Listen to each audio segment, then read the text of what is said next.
welcome to another exciting episode of Riding Through the Unknown. I'm your host, Michael, and thank you for joining us on this adventure tonight. And I have a little announcement that I want to make before I introduce my awesome and amazing guest, and that is there is a birthday today of someone who has helped me so much with the show. He helped me get my microphone to work and has so much patience. So I want to wish a wonderful, happy 21st birthday to Ryan.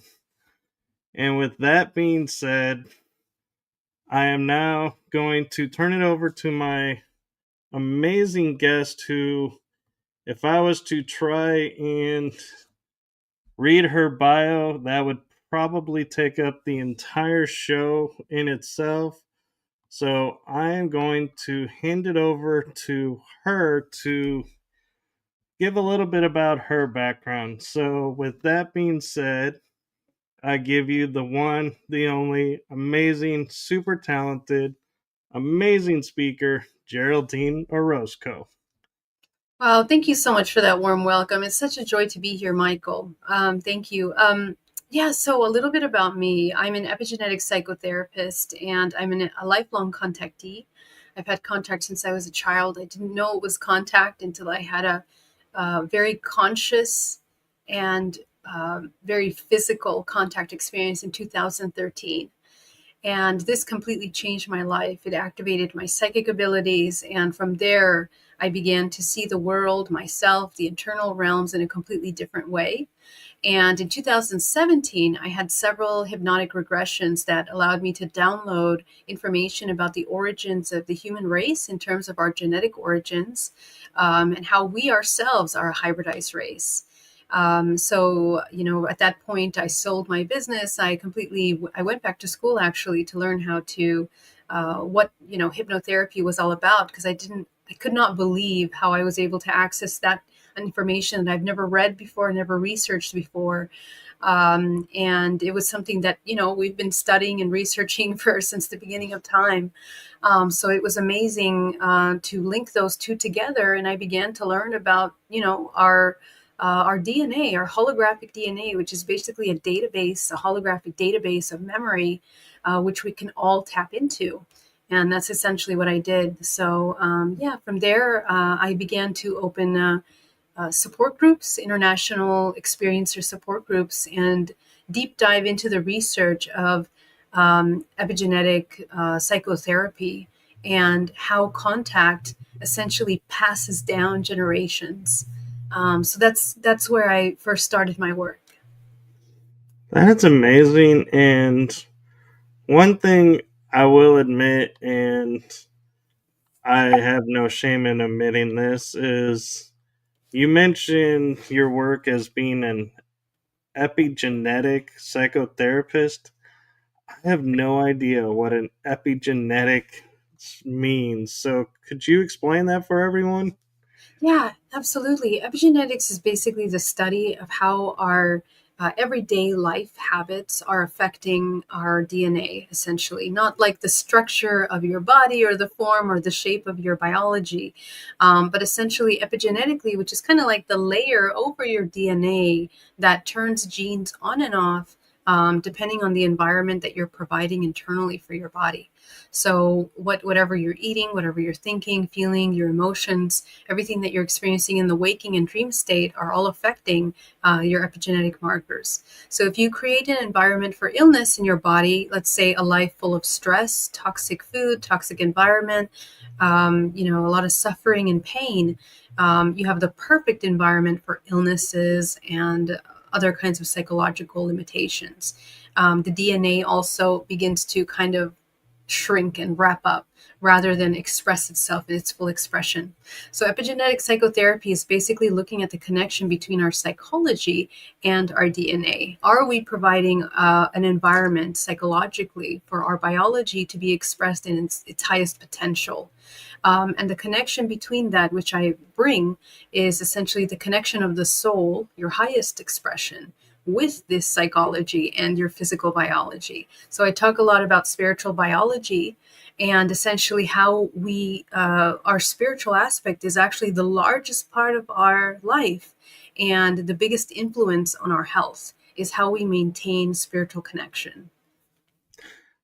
So I'm curious, because being in with a metaphysical background, I've done a lot of studies and a lot of self healing work, and I feel like I've kind of rewritten the DNA to as I grow and learn. Is that kind of what you're talking about doing? And I've been doing it without realizing that's what I was doing.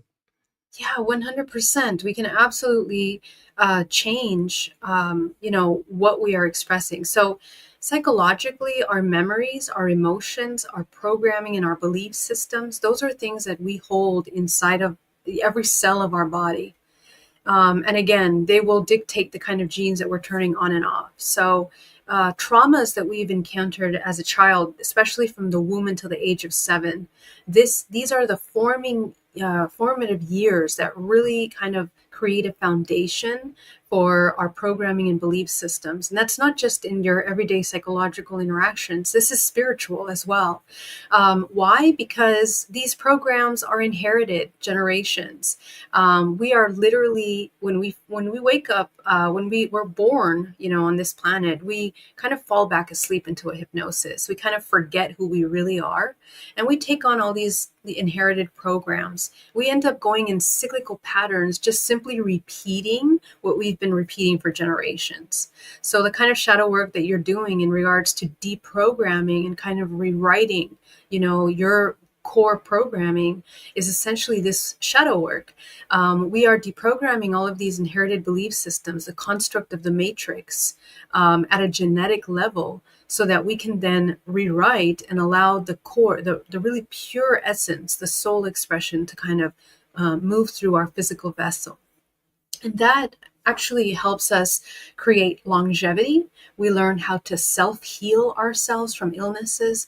We can tap into the Akashic records, basically expand and utilize our intuition and our higher faculties. And this is super important right now because actually what's really amazing about the current time that we're in right now is that we're just entering into period 9. And in this current phase, we are accessing a higher octave of genetic available information. So up until this point, most of us are kind of working between the first 13 dimensional layers of the body. And the majority of us really, we're kind of mostly working between, the first and fourth dimensions of the body. That's the fourth chakras in the body. And so usually the first three is everything having to do with your physical engagement with the world around you, your emotions, your survival, your relationship and creation abilities. So most of us, unfortunately, when we're asleep, we barely can learn how to master those. And what is happening now is that humanity is really being pushed where the veil has thinned so much that we can actually go beyond just these basic chakra bodies. Many people are going to be recovering a lot of ancestral memory. It's going to be easier to do shadow work so we can recover that ancestral memory. We're having contact experiences, we're having sightings, we're having more intuitive activity. And that's just going to grow and grow in the next, especially next up until 2027 and then 2035. We're going to see an entire kind of new human emerging, which is both really advanced intelligence and a lot of psychic abilities that are the potential. So we have the capacity to rewrite and to change.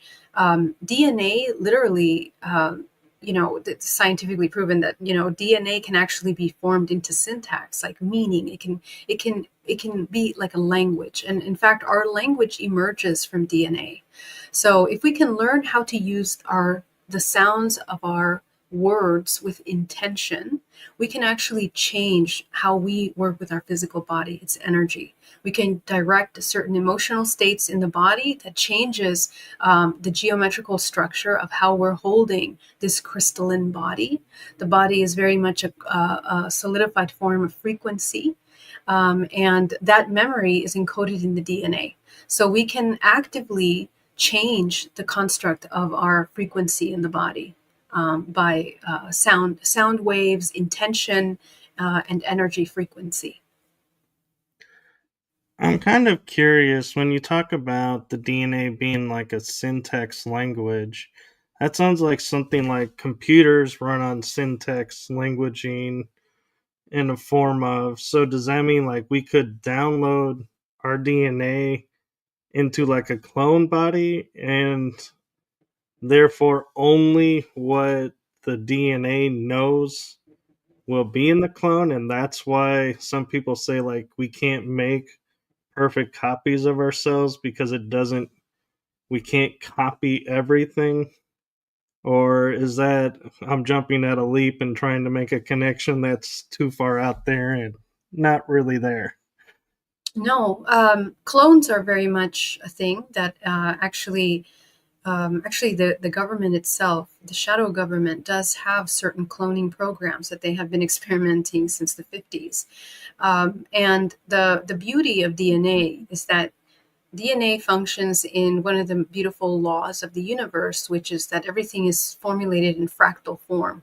So DNA is also holding at the cellular level a fractal of the entire body's information. So you can take DNA and create an entire organism from that information. And this is utilized in some of these cloning programs as well as the hybridization program. That's precisely what it's about. Our primordial life force, our sexual energy, is one of the most powerful, potent energies because we have the core DNA blueprint in our sexual energy, and so it's one of the most powerful substances. And so, in terms of cloning is definitely possible, and it is happening. But there is a difference between organic technology and artificial technology. And right now, we're kind of going in the direction of artificial technology, where a lot of this biological data is being mimicked by artificial intelligence. And a lot of biological experimentations utilizing DNA, splicing DNA, taking parts of it and rewriting to create new organisms is also occurring now.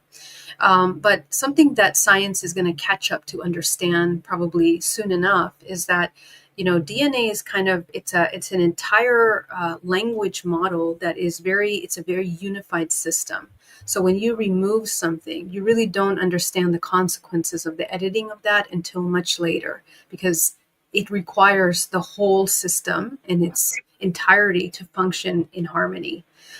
So we're kind of the same. And when we take from our human body DNA to create another organism, it does hold the entire system. It can hold the markers of this physical body depending on how we utilize that genetic data. So it really just depends on how we're using that information and what genes we're turning on and off in the new organism. Some of these clones that are being created are actually deactivating certain parts of ourselves in order to create those clones that are a little more dumbed down, you can say, or have less interdimensional capacity. Usually the information from the original donor is the one that holds the core primordial life force and soul essence encoded at the cellular level. So it's a little different how that's done. I'm curious, there's a question in the chat room, but before we get there, I want to ask something for all the people who feel like, they have had their DNA taken from them by the shadow government. And my question to you is, as we grow and change our DNA, does that nullify the DNA that they have stored and no longer connect to us? And so if we change our DNA, we basically get free of them, or does a part of it still stay connected because there's that base code? Yeah, amazing question. In reality, um, through entanglement, we are all and nothing simultaneously. There are cells of us in stars, in universes far away, and vice versa. So we are all one organism. Every single one of us is interconnected as one with one another. And so DNA, it functions in that way. Um, it's very interesting. In the same way that we can create clones and we can affect those clones, in the same way we can affect our children that we create, either terrestrial children or through the hybridization program, we do have a certain level of influence if we learn how to master our physical vessel, the origin point of the data, of the genetic data, because we are entangled. So this is really important for those that are hybrid parents, and that have connections and other aspects, fractals of yourself that exist on other dimensions. Like for example, super soldier type programs or MK Ultra programs like that take clones and then kind of make them do other things that you're not aware of. We can integrate the fractals of ourselves etherically, and we can do that by learning how to create massive conductivity in this body. We produce something called the 0 point. And when we embody the 0 point, our bodies are bioelectrical. This organism is a bioelectrical system. So when we become highly conductive, that's actually when we can begin to actually affect other fractals of ourselves that are created in other dimensions, even on this planet. We can affect our children, we can affect the clones, let's say, or any other fractals of yourself in other dimensions. So this is where we begin to access that kind of like Christ consciousness that we've talked about in through history. That Jesus was an example of this enlightened being that had the ability to have a mastery over matter. And essentially, that's a symbolism, and it's an example of our potential. When we access our highest faculties and we develop those higher faculties by producing high conductivity, our DNA changes into its full complex form. We begin to access genes and turn on the memory through the bioelectrical body, through the morphogenetic field, and begin to access activity and mastery over these dimensional levels. So basically, what that means is that we become lucid in the waking state, and we also become lucid in our dream state. And our dream state is in the astral planes.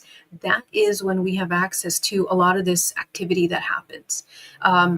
Government programs have technology to kind of affect the astral body through frequencies.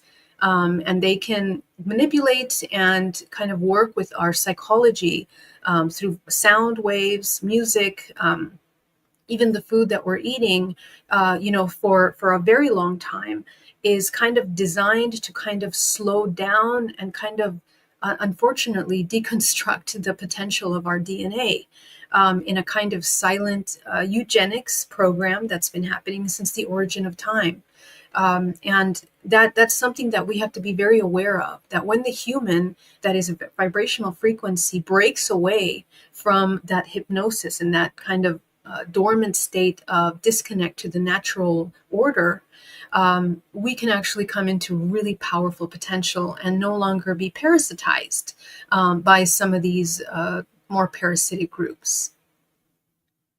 Very cool. And I want to take a moment and sidestep because Nathan Correcula, I hope I'm saying your name correctly, was asking earlier as we were talking about changing your DNA and everything.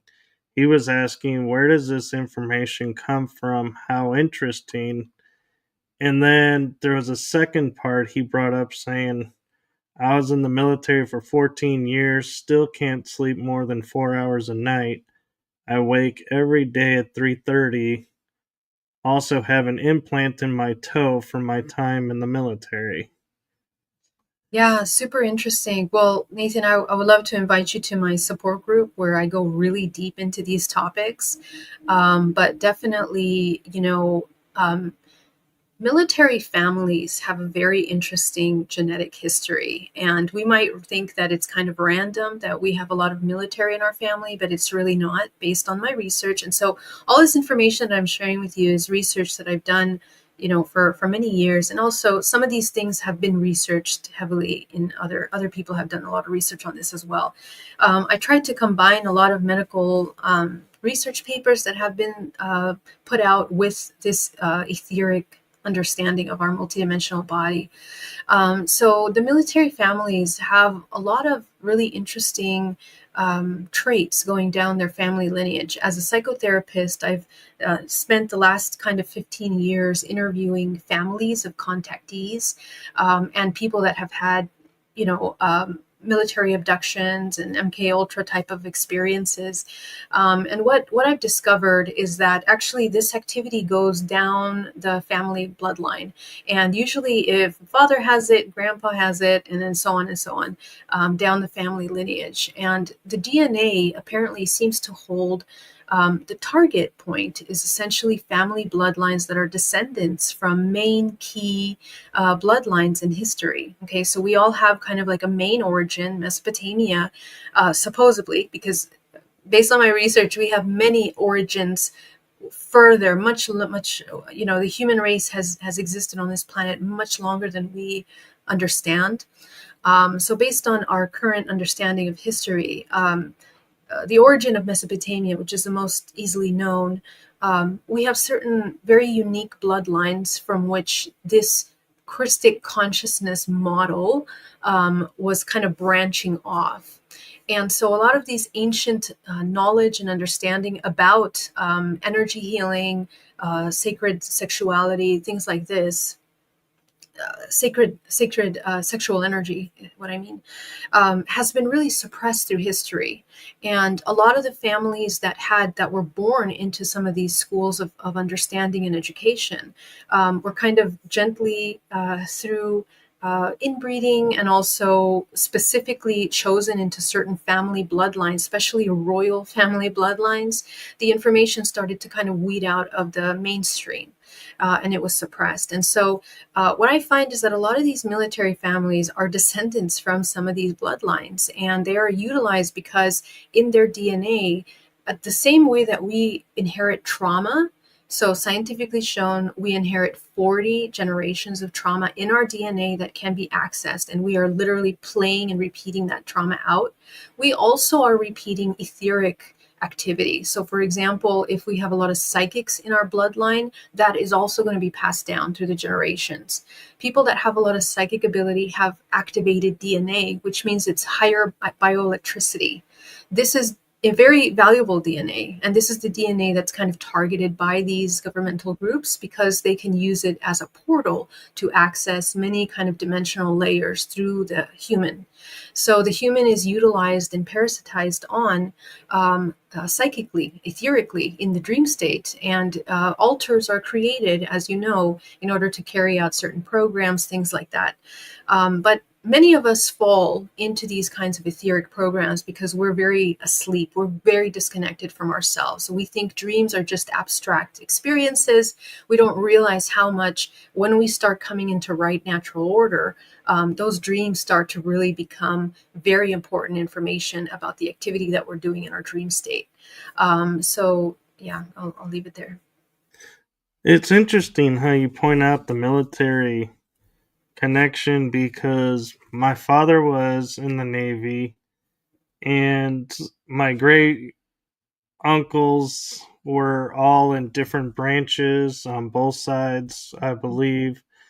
And my grandfather on my dad's side was military. And I was growing up and was like, my dad was like, we're keeping you out of the military and everything. And I had this innate feeling of, I never really liked going to doctor appointments because I felt like they were going to experiment on me and that the government, it's like, you know how people will, like, not to sound gross or anything, but spit on the ground I would wait until I was either at a sink or I would swallow it because I was afraid the government would come up behind, take the DNA, and I had no idea where this came from.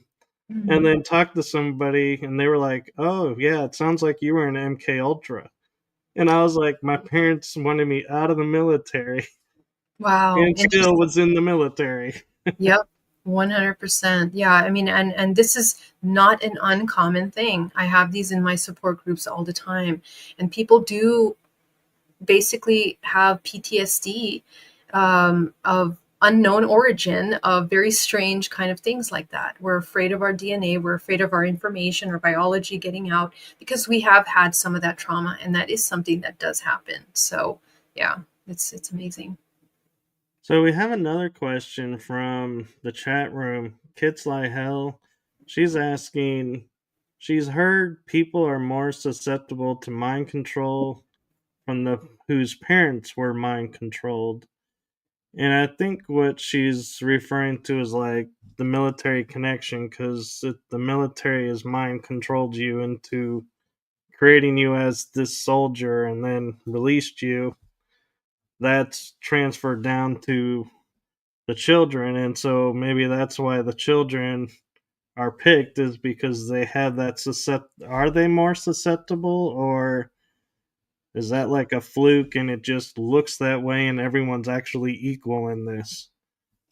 Well, to be honest, these programs are global and they're happening on really many deep levels that if we really understood the depth of them, we would, I don't know what would happen. But there have been these kinds of silent eugenics programs, especially after World War II, for the purpose of trying to manipulate and kind of hijack psychologically and limit psychic potential in humanity. Okay, so we need to understand what that really means because that is the limitation of your DNA potential. That's huge. To answer your question, who is targeted? So there because bioelectricity, because the human body produces bioelectricity, the people that are more psychic, people that have a lot of astral projection, memory is one of the highest forms of understanding how your level of bioelectricity is functioning in your body. The more bioelectrical conductive you are, the more you remember everything. Past lives, future lives, fractals, alien lives, all these aspects of yourself you begin to remember. And that creates a really large force field in the field. Um, this is monitored in societies. Okay, so whoever has a really large force field is felt. As we know, we disrupt electrical objects when someone is super psychic and has like a lot of contact activity. They have a different kind of relationship with electrical and technology. Okay, so this is kind of like monitored by these systems, and it is true that those that have high bioelectricity are definitely targeted and utilized for these kinds of programs.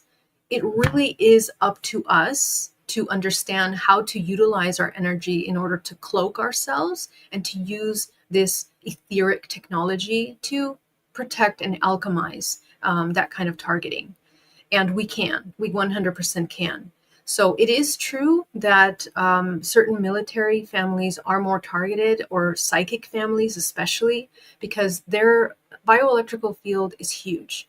And what that really means, not only does it mean that you are bioelectrical and your field is large, but also you see, our DNA is a portal. So if you have some of your DNA, you can use that in order to access millions of libraries of genetic data.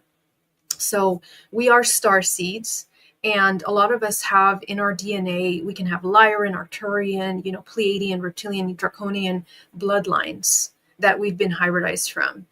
What every single one of those species in our DNA means is that we have access to the entire ancestral lineage of that species through our DNA. That's how valuable hybridized DNA is, essentially. And that planet Earth is that. We are a product of that. So we are an incredible library source of information. So this is something that is utilized, and the more access you have to the memory of the species that you are connected to, you also inherit those abilities. So you can inherit a lot of technological abilities, you can inherit psychic abilities, healing abilities, a plethora of abilities that we have access to actually. So yeah, to make sure that I answer that question, um, mind control. So usually those that are utilized in these programs, they have a lot of psychic ability already. Otherwise, you're not much use in these programs of mind control, really, because they can fractalize your consciousness, make alters, and those alters are then switched on and off depending on what's needed. Okay, so we're manipulated by music, by sound, by frequencies, and we might not even realize that. So a good example of that is young ladies that are taken into these MK Ultra programs and highly sexualized in order to get information or utilized to carry out hybridization programs of the parasitic nature. And it's turned on and off by music. We have our youth that listens to music and doesn't realize how affected they are. Okay, so yes, mind control is passed down through generations, and the reason for that is because in our DNA we hold more psychic ability in those bloodlines. Yeah. So I have a question about the bioelectric aspect of us, and one thing I've never been able to explain or comprehend is if I put a watch on my wrist, the battery goes dead. A solar powered watch will go dead in a matter of days. Same thing with the light charging battery. I simply cannot wear any type of watch on my wrist. Is that because of my bioelectric field, or is it something else that's interfering with that technology? Yeah, this is actually something really common. I actually have a similar, I guess, uh, symptom, I guess you can say. The same thing happens, and it happens to a lot of people that have a lot of contact experiences and are very lucid in their dream states. They can actually, they are having a lot of experiences interdimensionally. Every time that we're able, because you see, interdimensional navigation is like a radio station. So when we switch radio stations into, a higher frequency, it kind of shifts the frequency of the whole body. So that's actually what's happening. So those of us that are more connected, we have a hard time with technology. But you see, technology is going to be changing very soon, like tremendously, into a more organic technology or artificial technology, not to be confused with organic human technology, which is totally different. But our technology will be changing in a way that it's going to be more communicative and interactive with our organism. We already have telepathic technology coming, so that's already being used in a lot of advertising. So yeah, it's going to change. Our relationship with technology will change as it catches up to this kind of bioelectrical technology. But the answer is yes. It's because our fields are large, and then to break that down, our human body functions like a toroidal field, and our first three chakras manage the physical realm. So if we have a lot of imbalanced emotions in our body, for example, our first three chakras are out of balance or blocked or stagnant. So that creates a block in the toroidal flow of energy. The more that we clear out some of these programs, as you're doing, you begin to clear up space for this energy to move more fluidly through the body, and that expands your light body. You can begin to integrate the lower three chakras, which is called the lower dantian. The heart is love, compassion is the alchemical life force that transmutes matter into this infinite potential. So we learn how to become this highly conductive organism of co-creation. So that's what you're doing, and that means that you can enter in and out of dimensions. And our electrical gadgets are very low frequency in comparison, so that's why they become disrupted when we enter. We engage with them sometimes. Yeah. That makes sense because ever since I was a little kid, I've been like in the astral plane, and Yeah. it was funny is there was one day where I was talking to my mom who was a medium, and I was saying to them, I can't go out of body. I'm stuck. What's going on? And they said, we've taken away your ability to astral because you're spending too much time over there. You need to spend some time here. Wow. And so I always laugh about that I actually got kicked out, but then I got the ability to go back. But I've often wondered why, and if it's program related, that it was like second nature. Nobody taught me how to do it. It's just something I just did and going out of body. And so is that something typical of being, like you're saying, the hybrid star seed, or is that something that was programmed into me that somehow I remembered even though I wasn't supposed to? Actually, that's our natural state. That is the optimum natural functioning of human. We have been programmed to believe that that's not the natural state, that that's something rare. And unfortunately, many people have no idea about these things. So the fact that you came in awake, I mean, obviously you have a lot of your hybrid DNA activated, you have a lot of your memory activated. That's incredible. Your family is super activated, and you're here doing your purpose. You're here to be of service to humanity in such a powerful way.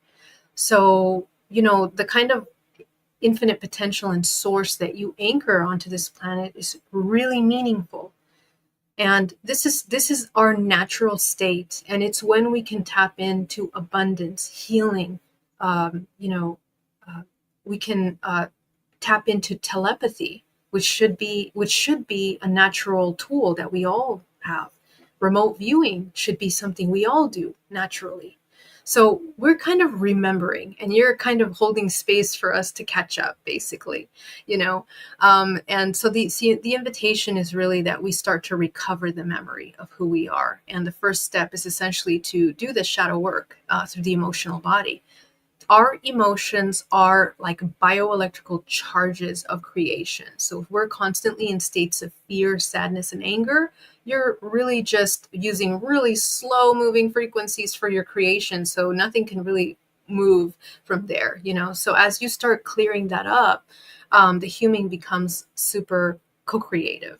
Um, yeah. So that's amazing, Michael.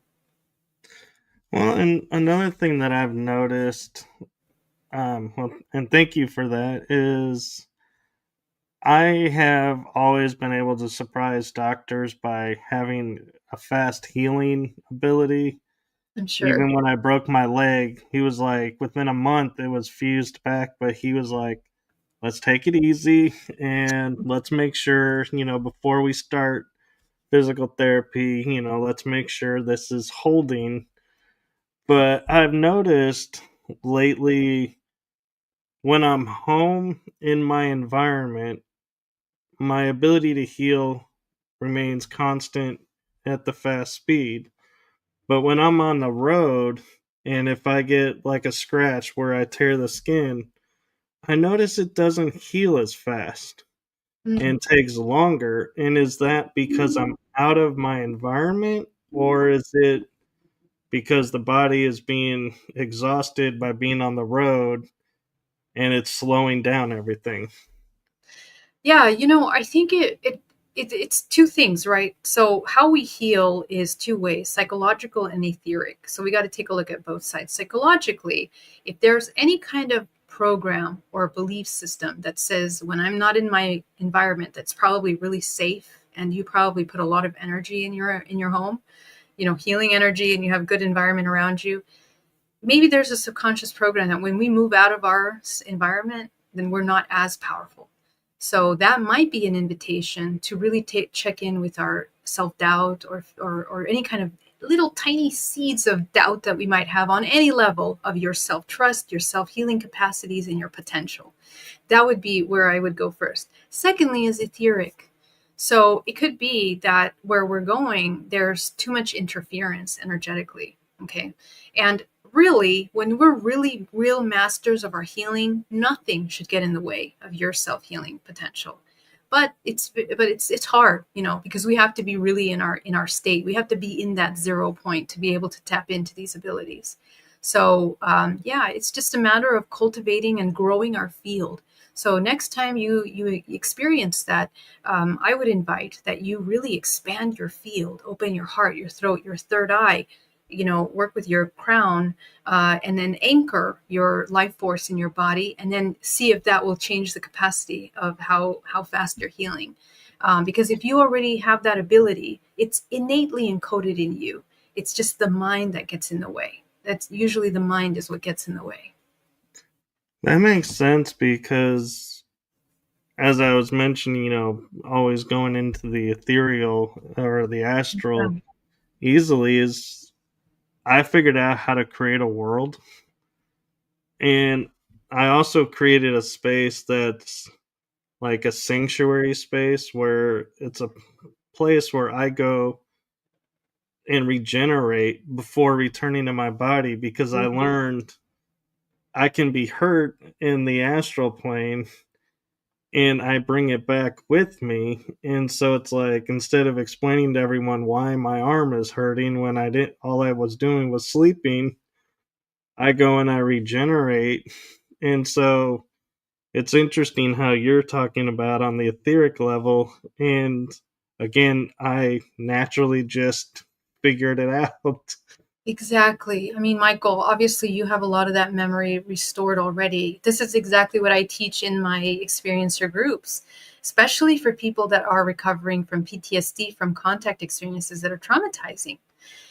Whether it's a hybridization program or some kind of other experience, we can literally heal in the astral plane, just like you're doing. I teach this to my students. So it's amazing that you have that information already. This stuff, these are things that used to be taught in all the ancient literatures that have been hidden.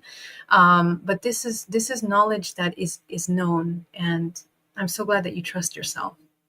And I gotta admit, it's hard because everybody wants to tell you how, no, you shouldn't be able to do that. No, that's not something you can do. And so it's like, you keep it to yourself, and it's like, you don't mean it to be like a secret, but it's hard to explain to people because everybody is like not on the same page. And so it's like, you yeah, start getting these looks, and you're like, yeah, I don't need that anymore in my life. So just stop talking about it.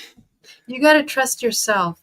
Also, maybe other people are here to teach us other ways of healing too. So, everybody has to go on their own journey. That's why I say the spiritual work is a very personal thing. So is contact experiences, because they are literally, we create them. We're co-creating, right? So they're experiencing with us, we're experiencing with them, and we're learning. And the key is that every single human, through their vibrational frequency, creates a new signature of valuable information that can only come through their DNA. That's every single human has their own library of information that they're anchoring into the planet. So yeah, but I do have to say that there is a certain architecture to this etheric levels, and I'm reading Gurdjieff, I'm reading all these ancient Taoist scriptures, and they're encountering the same thing that I encountered. I didn't read those books before I had these experiences. Just like you, this stuff came innate to me. And then later, when I started to research, I'm like, oh my God, people, they know about this. They've been doing this for a long time. So there seems to be a certain order. I believe there are certain laws of the universe which we innately abide by. And then in the creative realm, we mix it up. We experiment and grow and expand more. Very cool. And Nathan is asking, he thinks he's 100% human and wants to know, is being a pure human a good thing? Well, that's an interesting question. Based from my perspective and the research that I've been doing, I really do not believe, and also our genetic history, I don't believe that we are pure human 100% biologically in any way. I mean, just the natural jump of how our DNA has changed from Homo sapien into the modern human is really large, right? We've evolved tremendously, and there was definitely an aid to that. So I don't believe that we're pre-human, especially if you're here on this channel listening to this conversation. I highly doubt that you're. Um, Besides the actual human, actually to be human, every single in this planet Earth, imagine the planet Earth like a living organism. We are the cells of this organism called the planet Earth, and you know, we kind of evolve through stages. First, we're humans. We're the cells of these planets. Then we evolve into many lifetimes as humans. Then we evolve into other species. Then we can evolve into planets, universes. So we are really infinite potential, experiencing many things. And remember that time is also not linear; it's spherical. So we actually, because of the fractal model of this universe, we're experiencing many things simultaneously. And yeah, the key is not to be limited. Don't get attached or identify with any one thing that you discover about yourself. We have to continue that learning. That's the most compassionate way to exist in this universe that is ever changing and evolving. And on that note, Iron Bear 78 has an interesting question for you.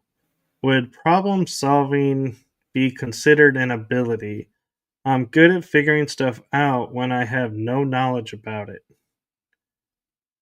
Yeah, that's actually um it's a complex question because you see some of our problem solving information is something that comes from the construct which we've adopted, right?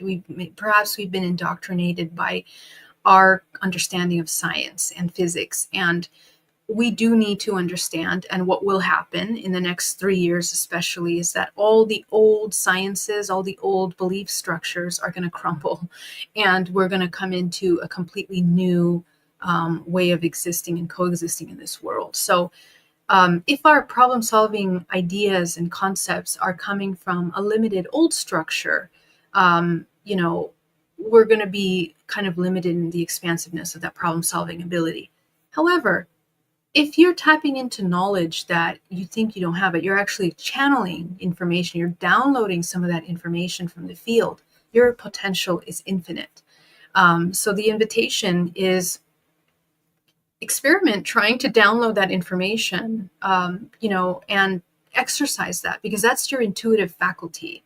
And when we connect to the Akashic field, when we access information from our crown chakra, which is the portal into the higher self, we actually have information. We can know everything, and it is available through us.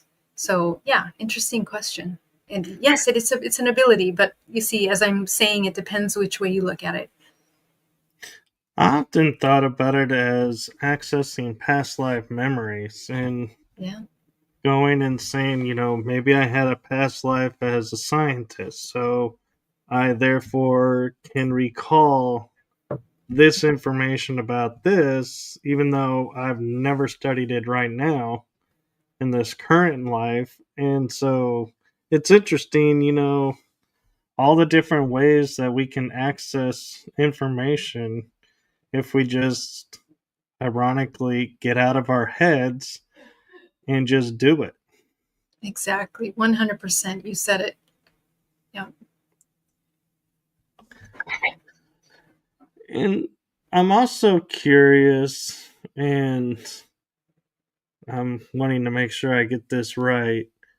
You, in your bio, you mentioned two things that we haven't hit on yet, but I wanted to make sure we brought up because one sounds like something I may be familiar with, but not fully familiar with, and one I'm curious what it is, and that is your medical pranic healing and intuitive life force cultivation mastering.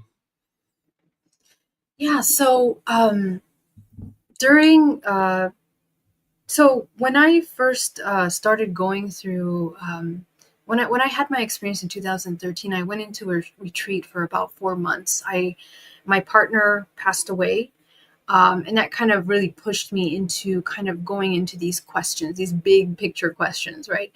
And so during that retreat, I began to access my emotions, and that's where I began to kind of go back to the history of my emotional programming. What happens is, to my surprise, is that I began to recover memories of being even in the crib, even in childhood. And then I began to recover memories of past lives. I literally went through hundreds of past lives where I began to kind of learn how we're kind of repeating the same information over and over again. So essentially, what that allowed me to understand is that we are recovering.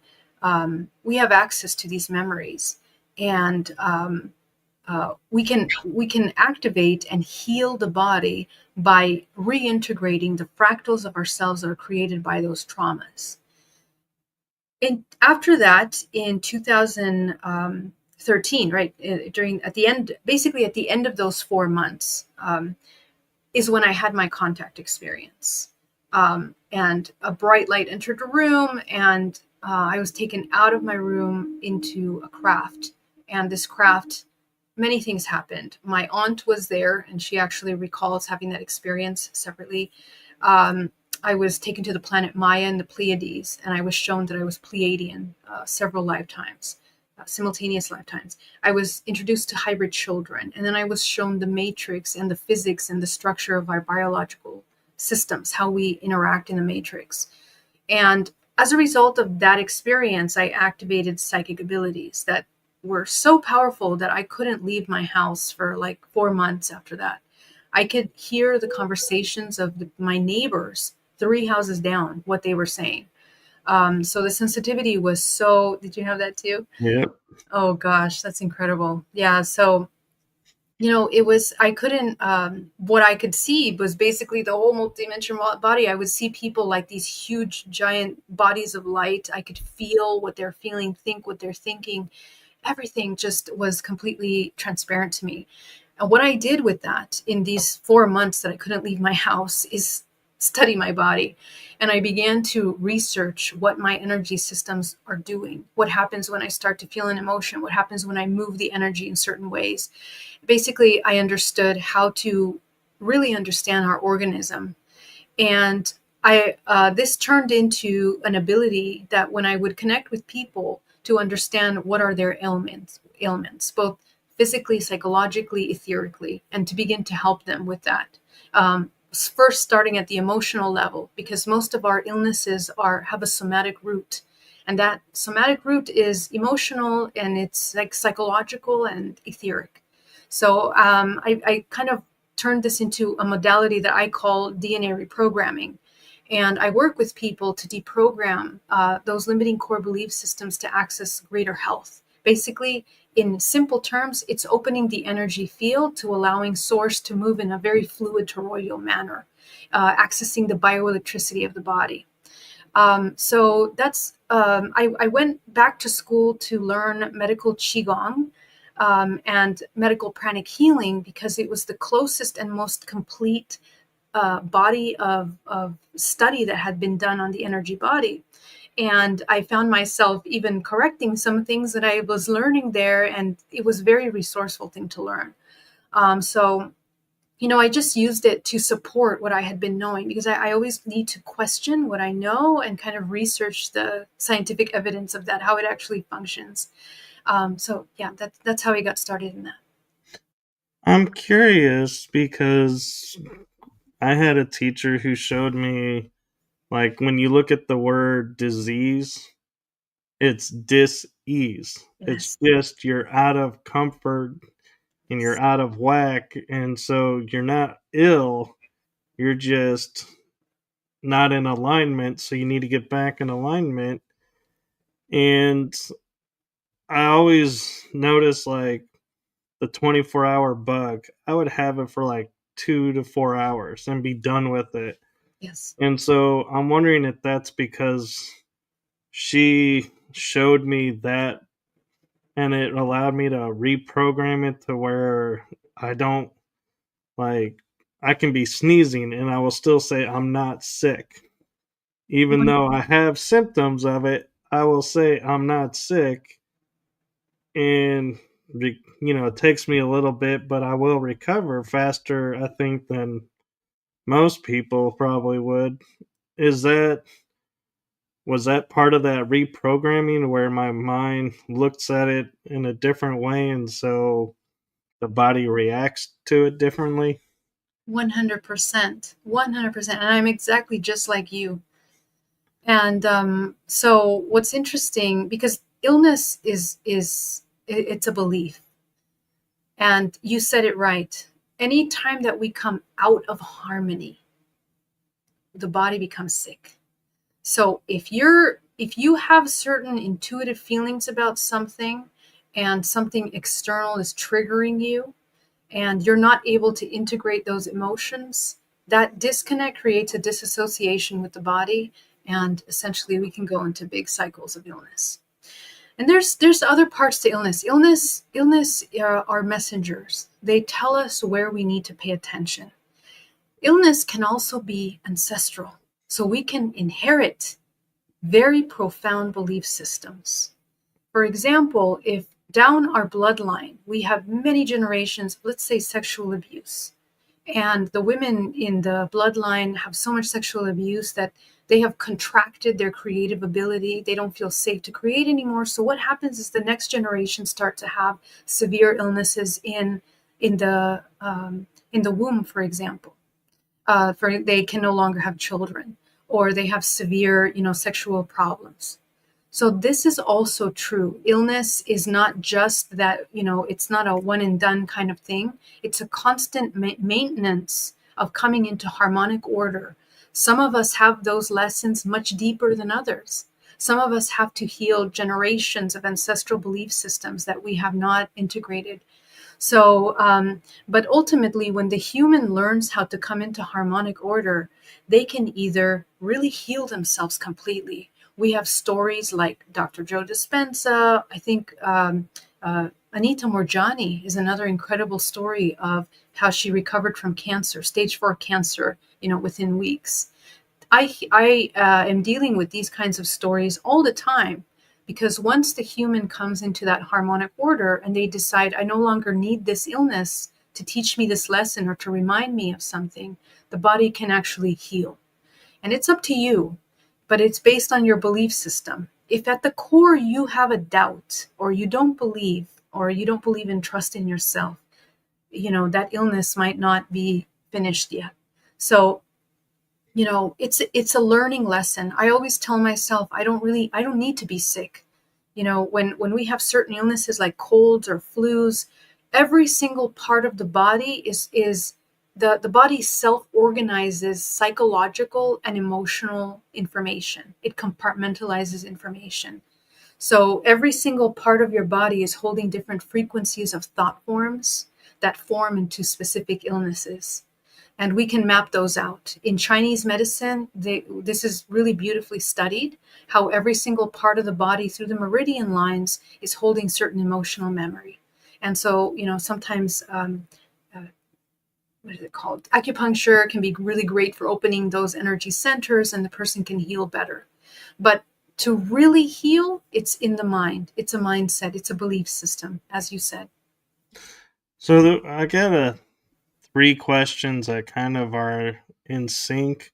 But before I ask those, there's one thing I'm curious and I want to kind of quote unquote pick your brain about is my mother and I have a discussion of, oh, you need, say, vitamin C. So she'll go take a vitamin C pill.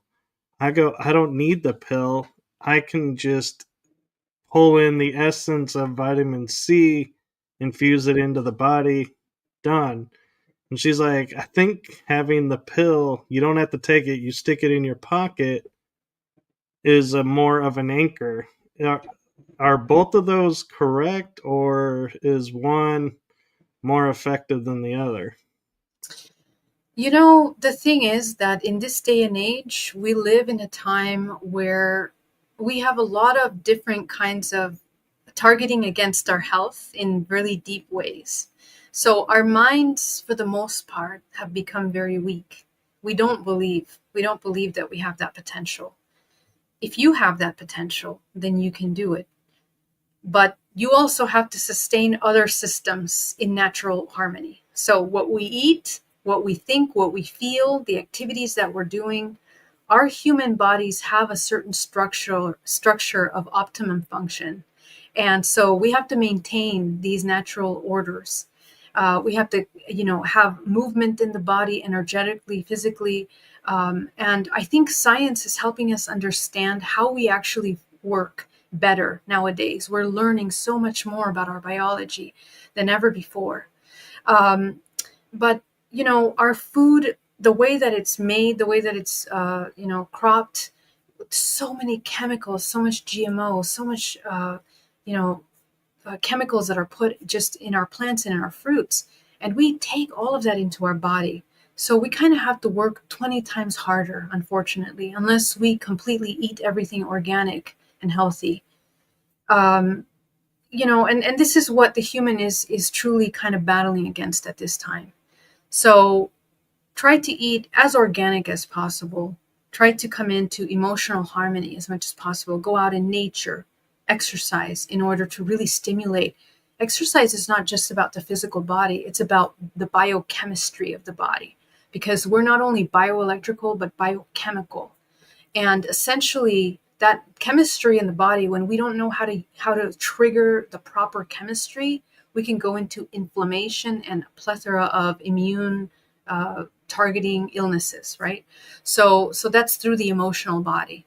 So those are some things that we have to balance out. I have done what you do with vitamin deficiencies, and I've been able to help myself.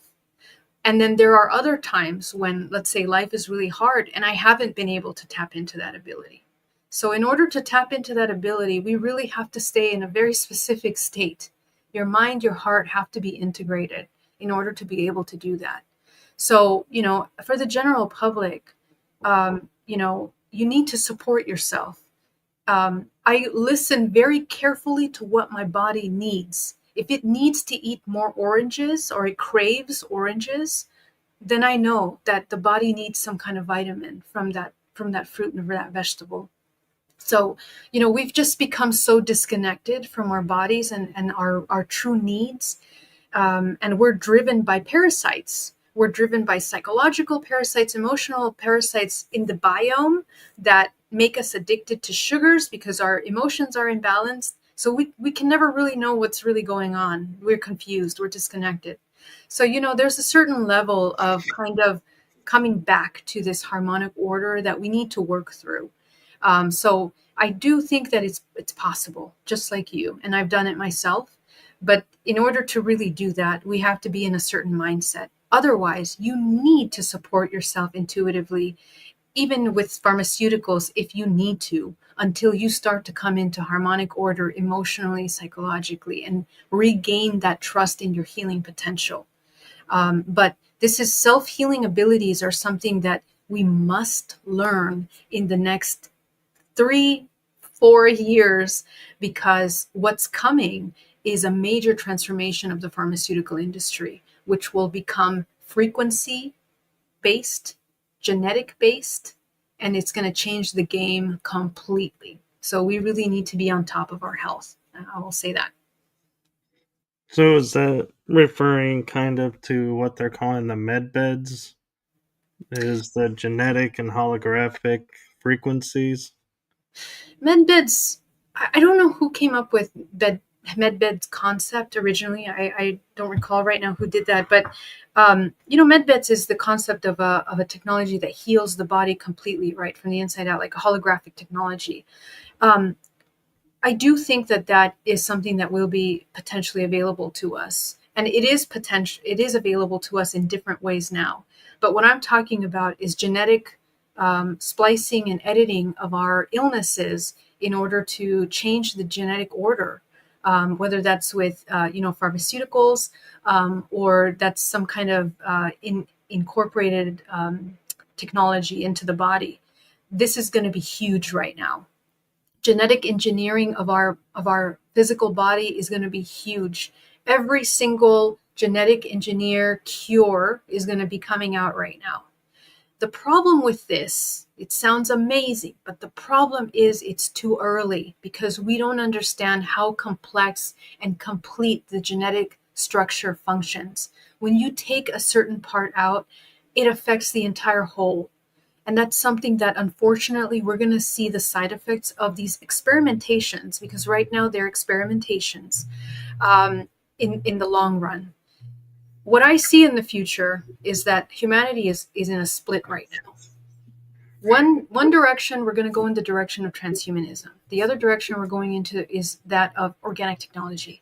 Humans that go and fall into the fad of artificial intelligence and being implanted cures, transformations, overnight healings, and things like that will have a lot of disruption in their bioelectrical field when we really need it in the coming years. Because when we talk about evolution, we're not just talking about global transformation, we're talking about a shift in frequency. We are frequency beings. Our body has to align and evolve in harmony with this shift. If we don't, and if we don't know how, we will definitely die. And we die through illnesses, through mental manipulation, so many different ways that we are going to, hurt our bodies and our minds. There have already been several waves that have been put out, as we know, in the past 3-4 years to target certain bloodlines specifically. And so this is something that we kind of have to recover from, and we have to heal our bodies. We have to learn how to heal the body. So yeah, so the technology that I'm really talking about is implants, genetic engineering, things like that. It's gonna be like shown as if it's the next big thing, and everyone needs to run and do it. And there are some of those technologies that will be beneficial for humanity, but for a lot of those things, we're going to see the side effects of that in the future, and it's not going to be good. So that's something that we have to pay attention to. Right. And so I know we're a little bit over the hour. There's some questions in the chat room. Do you have time to answer some of Yeah, them? I do if you do. It's up to you. Yeah. I do. Okay. I am like digging this conversation and learning so much, and I'm so thankful for you sharing this with us. Thank you. I'm enjoying it So, too. thank you. And so the first question up is Woo Riders DG Derek. He says, Geraldine, what can one do when people close to you say family members just can't seem to let go of the past and continue to live their lives based on the past, especially family members? So the number one thing I say for this is we need to embody compassion. But what is compassion? Compassion not just as an emotional state, but as an example. The biggest way to help our family, because we are entangled, and when we're entangled, we function by resonance. So we were not born in this family in a wrong, there's no wrong thing. We were never born in a family by mistake. We are exactly where we need to be in order to evolve and ascend our soul potential. Okay, so the key is that do your shadow work. You do this shadow work in order to access the patterns that need to be ended, in order to no longer to continue to repeat the suffering that was done in that past experience. If we learn how to no longer recreate those patterns right now, your frequency shifts and changes. This also changes the way we interact with our family members. You see, these patterns, it can be that maybe in the past we were not as kind or loving or whatever it is. So we made mistakes, we caused suffering to other people. If in this current moment your actions are congruent with your intentions, your integrity of your ability to love unconditionally, and you have integrity with your words, your actions, your thoughts, they all match, they're in alignment, The way that you are, your expression, your presence is going to change. That change, that shift in your presence is what affects our family members through the field. And we activate our family members through our internal work because your entire frequency changes. So, my invitation is we can never change people, we can never convince them otherwise. They have to find their own way, they have to understand for themselves that their belief system harms themselves rather than anyone else. And unfortunately, that's up to them. But we can help them by shifting our understanding of our current present awareness. And two, we can work with our contractual agreements.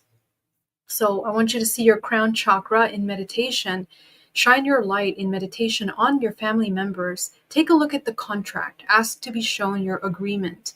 If this contract is really big, we have a lot of shared karma and information that we have to learn and work through.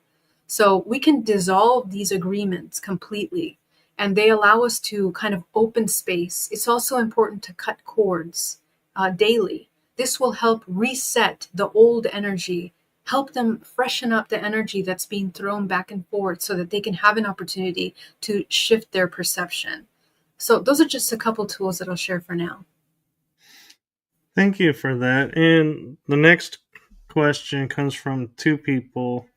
It's the three that I feel like are entwined questions. And I'm going to tweak a little bit of it at the end.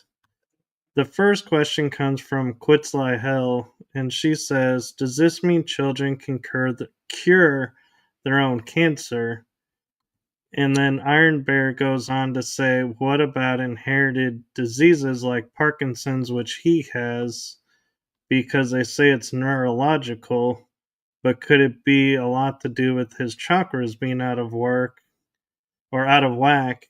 And my little twist to that is, how can we help as the generation we are teach the newer generations coming how to do it? 100%. So we need to understand how we function. We have to kind of read the manual, the user manual of the human body.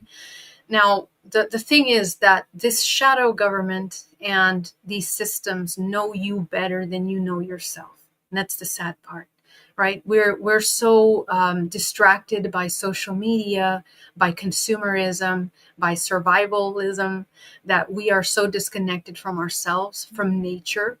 Nature provides us with information of natural order and helps us come back into that natural order, into harmony. Nature, even just being in nature, brings the body into symmetry and harmonic order energetically, which is why bodies can heal better when we are more in nature. And we download and we learn those patterns of harmonic order by being connected to nature. So we need to come back to that. How we can learn that is by coming back to that connection with nature. We begin to move out of that the lie that we need to live in survival. That's a very primitive state of existing, into a state of co-creation and harmony. And that is not just something that we hear that and we're like, oh, bunch of bullshit. That's not even true. That's not going to happen. We need to get past this collective trauma. That is what's happening right now in our world. We are healing the divine feminine, which is why in period 9, which is what's starting right now, period 9, we're healing the divine feminine. And essentially, the healing of the divine feminine is the healing of our trust with our intuition. We're learning to trust again. We have generations of burning of inquisitions, right? The burning of the witches, the prosecution of the persecution of all the indigenous races that held all this ancient knowledge eradicated from the earth. We have that in our genetic history. So we have to heal that.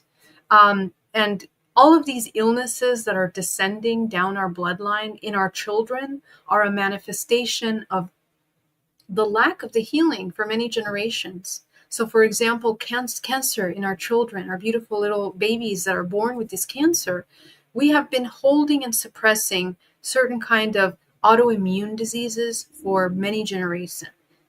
The key for healing is that we begin to do our internal work as the parent.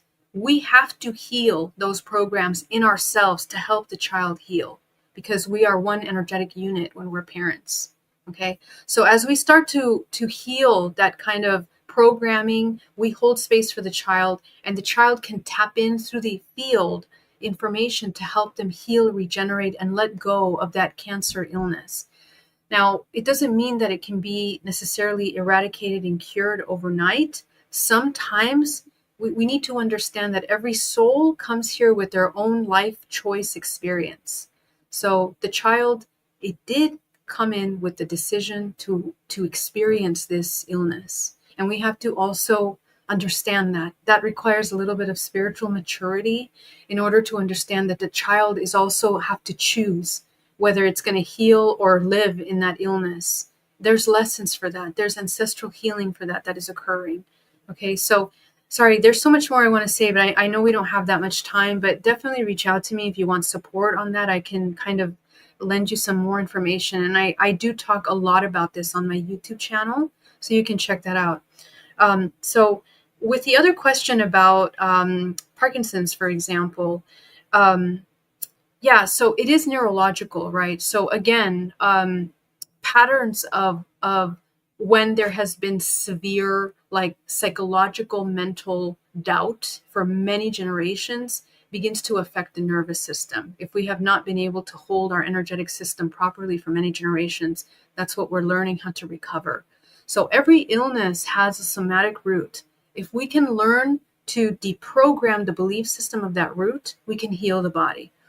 And if not heal entirely, we can learn to live with this illness in a way that we can still reach our potential. We can do what we came here to do.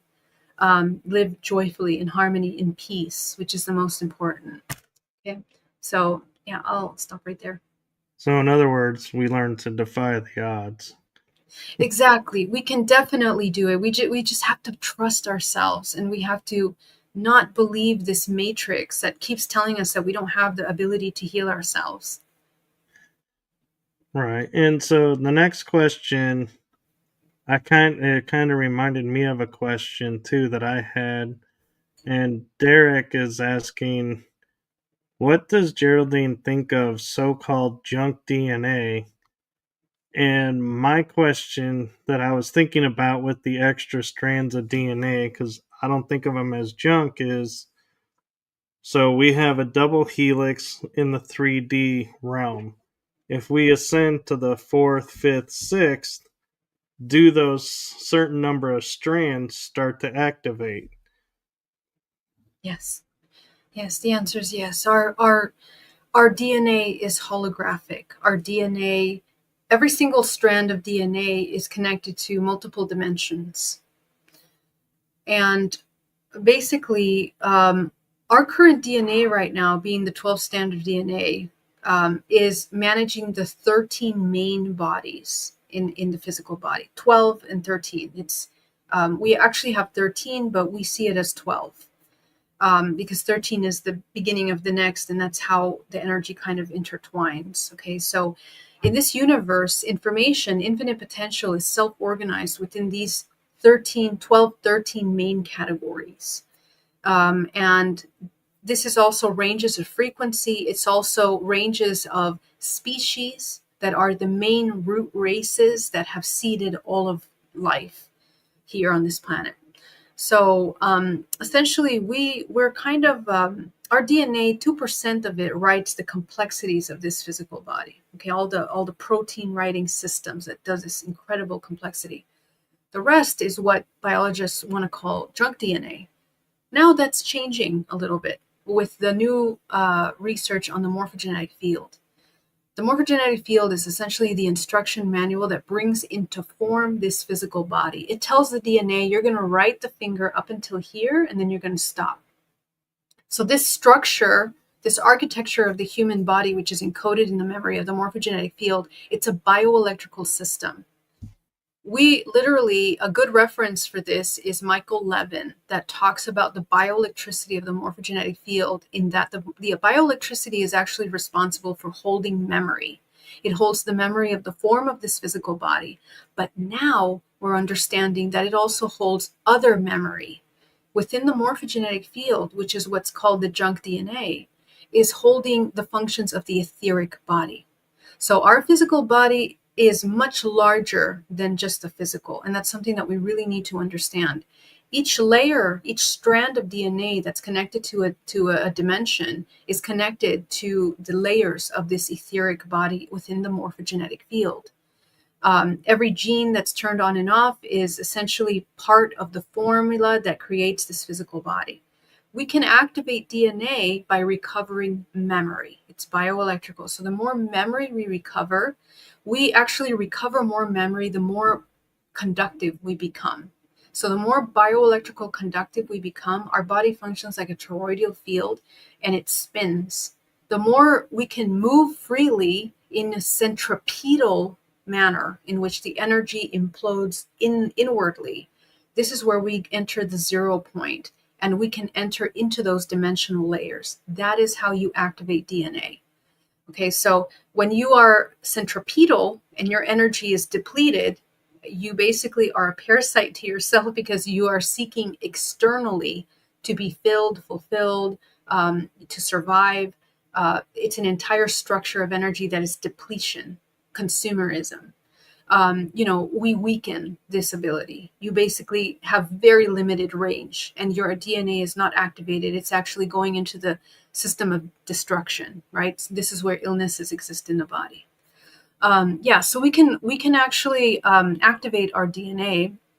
And right now, what is available to us is 24 strands of DNA. This period 9 is opening our bodies to the potential to access 24 strands of DNA, which means that we have 24 dimensional layers accessible to us.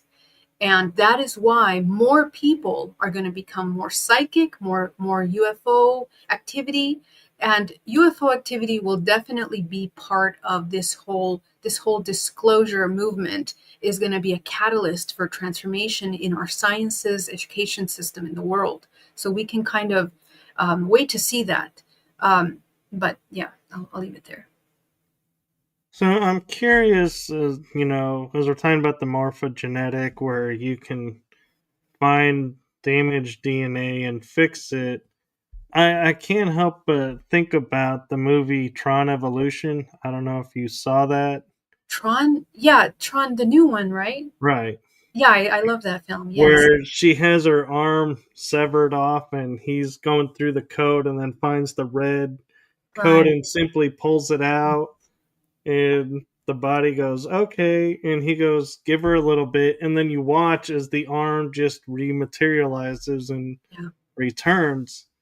Is that an example of what you're referring to as the body will be able to heal it by removing the damaged parts? That's right. That is going to be the future of our medicine. And it's not that far away. I mean, we already have a lot of incredible sciences working with the phantom limbs, right? Phantom limbs, meaning that even when someone has an arm that's severed, they can still communicate with the bionic technology, the bionic arm, because through entanglement, through quantum non-locality, and through this network of bioelectrical information, it's a hologram. We are literally a hologram. And so we can communicate with technology and we can grow our body. Peter Garayev, who is a Russian scientist who was the first one that established wave genetics in Russia, was one of the first ones that was teaching people how to grow limbs. Unfortunately, he passed away.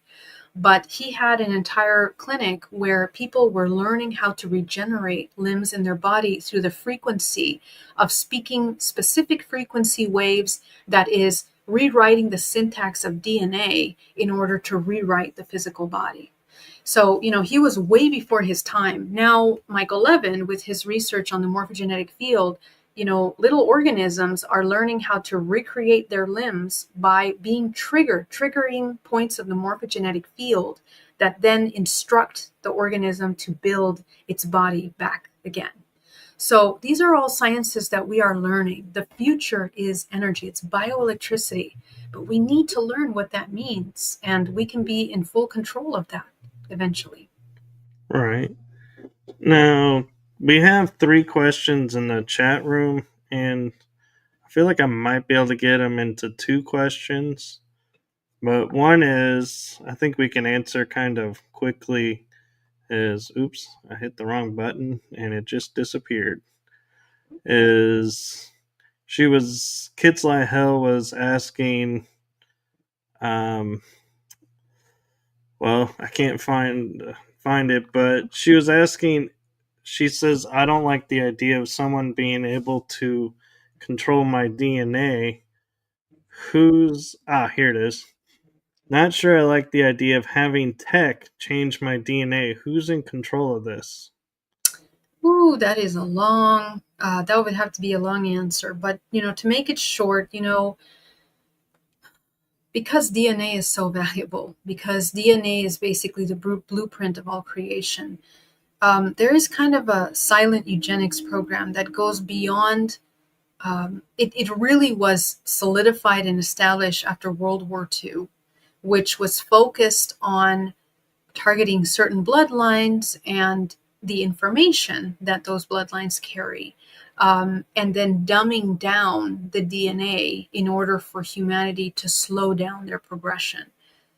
This is both artificially created, but also it goes along with the natural energies that we were going through at the time, because we were going through the slowest point in the progression of the universe. Right now, we're going through the highest point in the progression of the universe. So it's definitely a time for change, and we're flipping over to a harmonic order of the feminine, okay, which is the healing of the intuitive, etheric aspect of the humanity.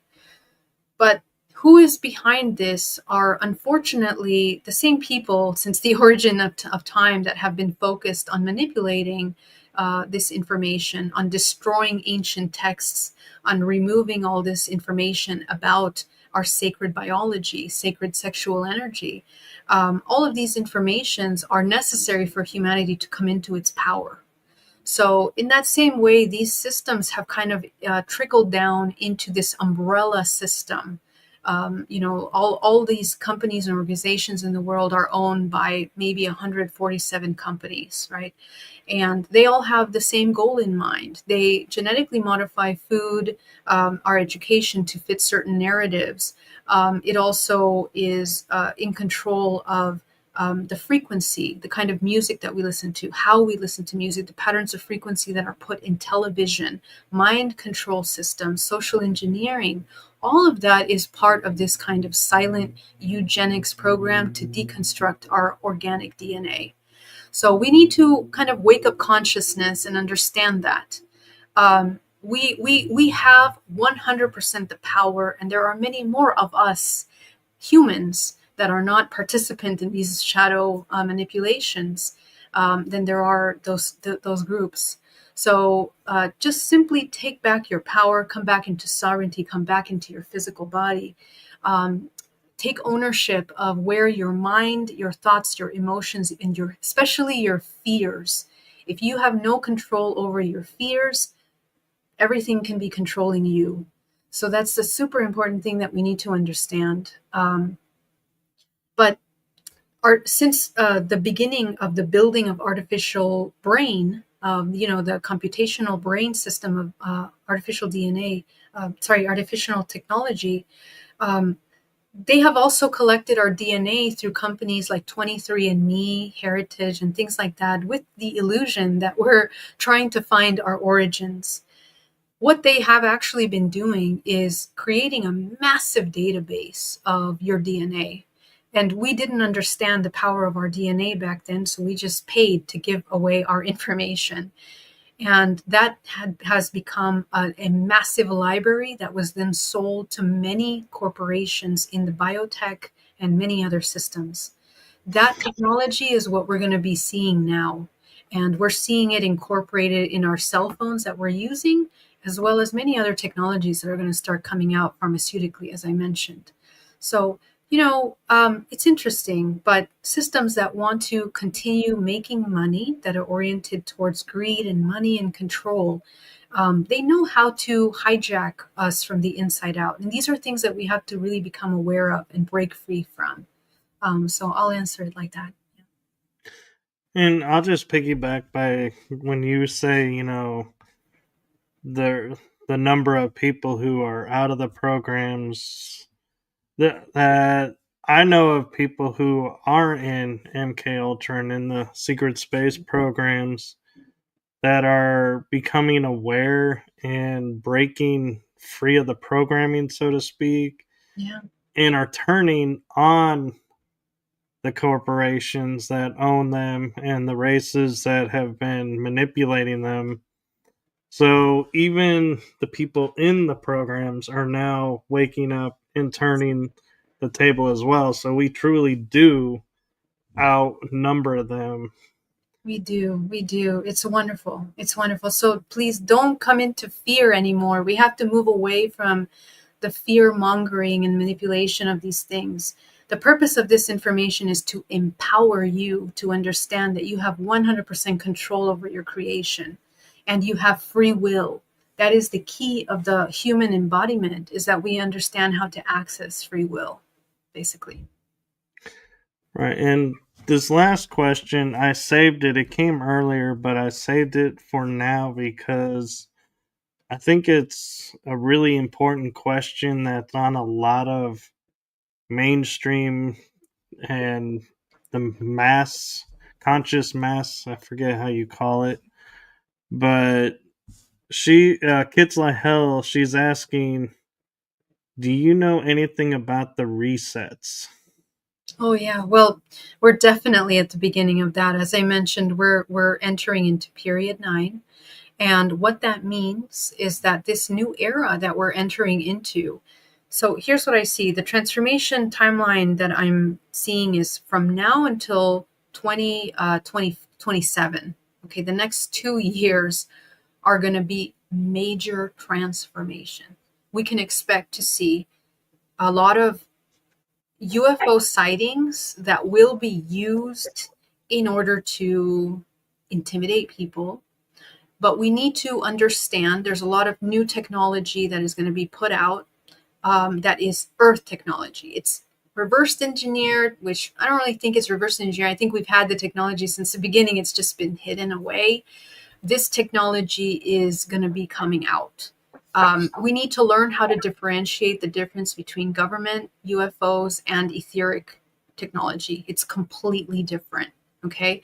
Real beings, they don't need this kind of mechanical technology that we think we're seeing in the sky, and we think it's actually these etheric beings. So that's something that we need to learn and discern, because this technology is going to be, which is managed by the shadow government and also Draco reptilian races, which are very parasitic. They are the ones that are managing these kind of covert programs in shadow government.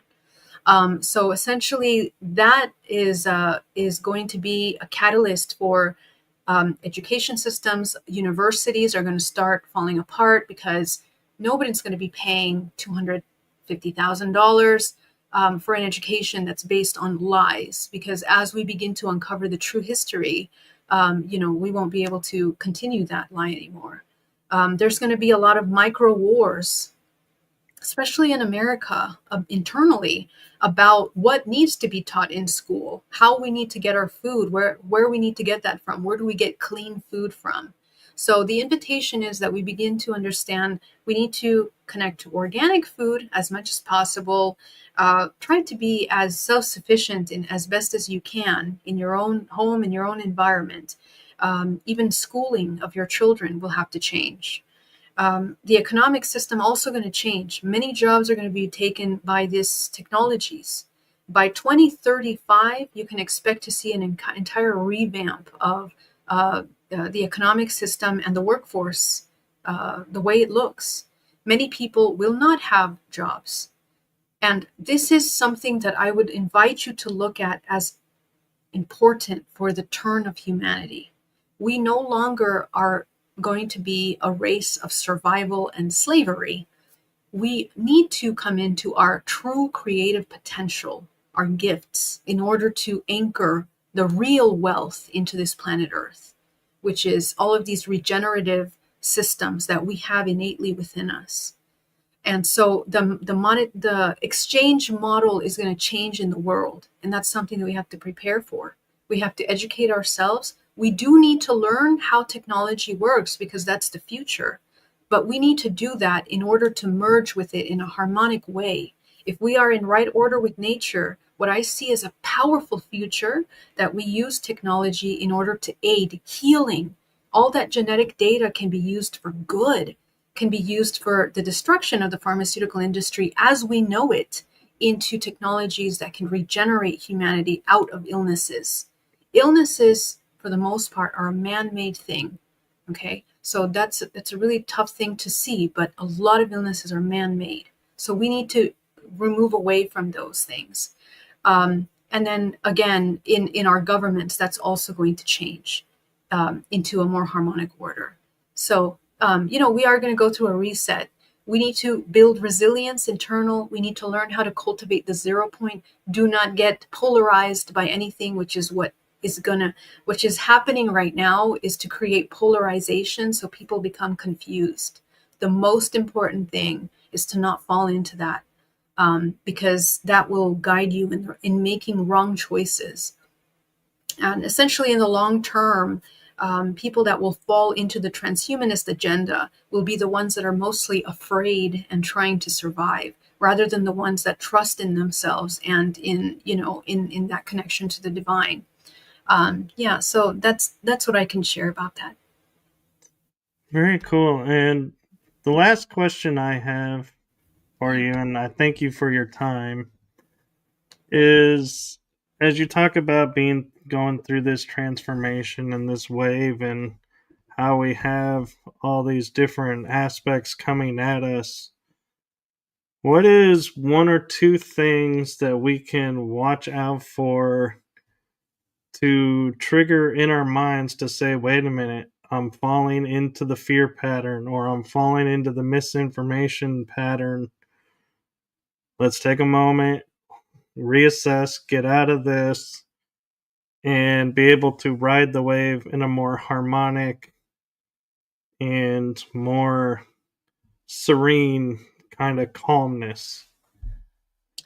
Yeah, we need to rebuild trust in ourselves, in our intuition, and instead of depending externally because we're in survival for information. Right now, we have an overload of information, and we are biochemically addicted to social media, technology, and media of any kind.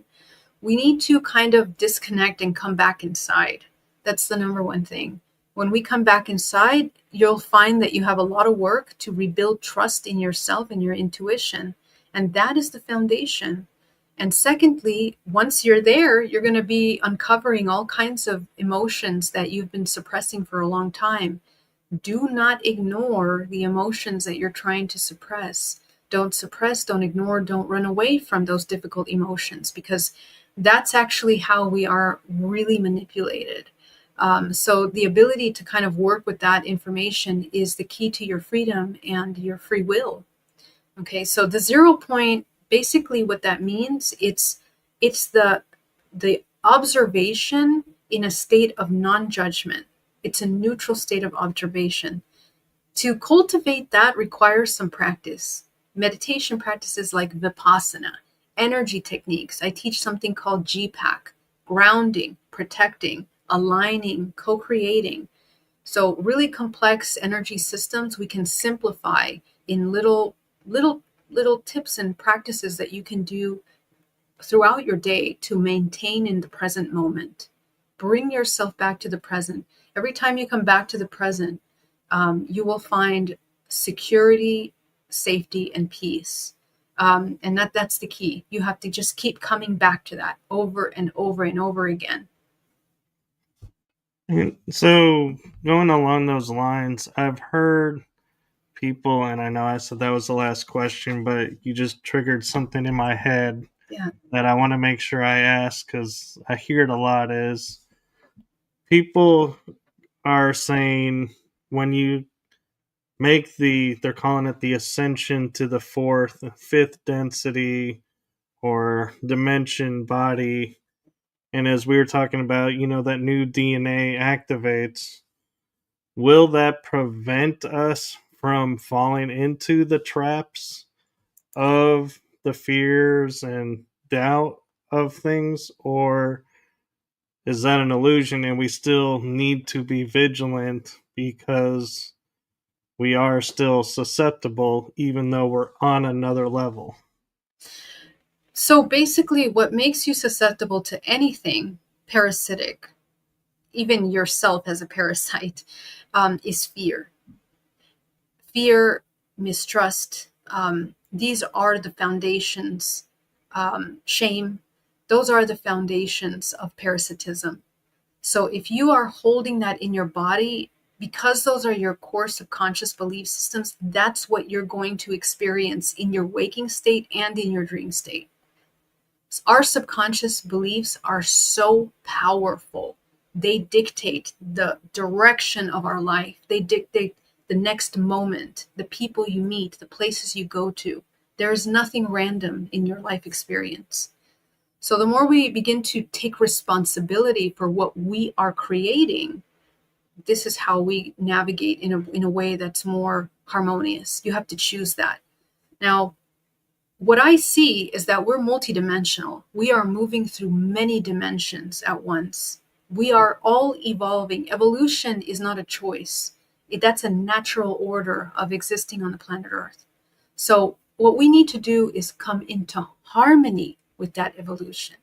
Anytime you come out of harmony with yourself, your mind, your own emotions, your events that are happening outside of you, this is where you start falling in frequency, and this is where chaos starts to happen in your life, mentally, emotionally, and physically. So the invitation is come into harmony with yourself.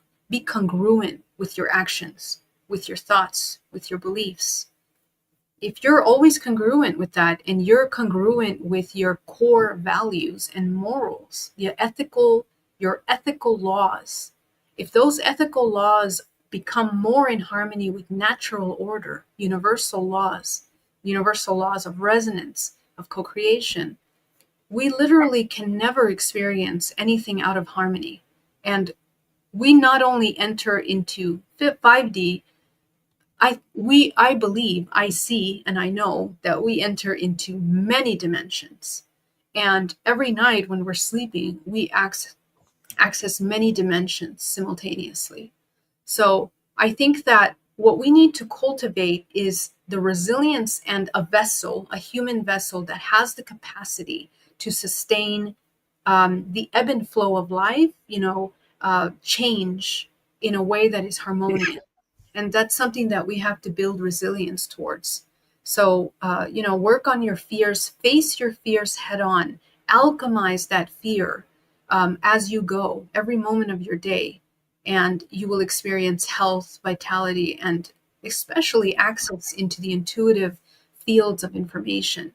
The human has access to all information at any time, but you have to open yourself up in order to access that information, to be a channel for that information. Yeah. Thank you. And I wish we had more time because I'm so enjoying this conversation. So we will definitely have to have you back on. I would love to. Thank you so much. It was a pleasure and an honor to be here, Michael. Thank you so much for having me and for your amazing questions. Thank you. And the honor was mine. And I thank you for accepting my invitation to come on because I know sometimes it's a little iffy of what you're going to get on shows. I've experienced it. So thank you for trusting me. Thank you. You're amazing, and your level of understanding makes it so fun to be able to go into these deep, conversations. You can't go into these deep levels with everyone, so I appreciate you. Thank you. Thank you. And I appreciate you as well. And thank you to everyone in the chat room. Thank you to everyone watching. And please remember to click like and subscribe if you don't already. And we will see you all on the next one. Have a wonderful night and subscribe because you never know. We may have her back on. And so you don't want to miss that. So thank you all. Good night.